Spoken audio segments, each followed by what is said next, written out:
Guys, একদিন ডাইনি খাবারের সাথে কি যেন একটি মিশিয়ে দিয়ে বাচ্চাটি এর মাকে খেতে দিল। আর সে বাচ্চাটিকে নিয়ে পালিয়ে গেল। বাচ্চাটির মা যখনই অজ্ঞান হয়ে মাটিতে পড়ে গেল তখন সে বাচ্চাটিকে নিয়ে অনেক দূরে চলে গেল।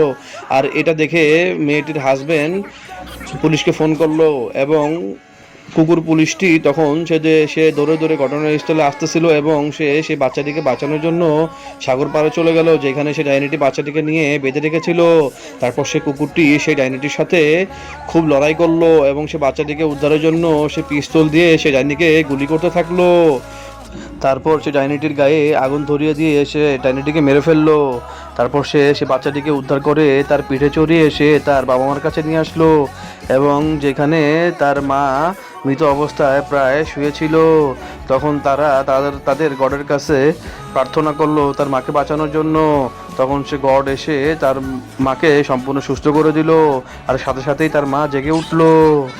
গাইজ, যদি ভিডিওটি ভালো লেগে থাকে অবশ্যই চ্যানেলটি সাবস্ক্রাইব করে লাইক কমেন্ট শেয়ার করবেন।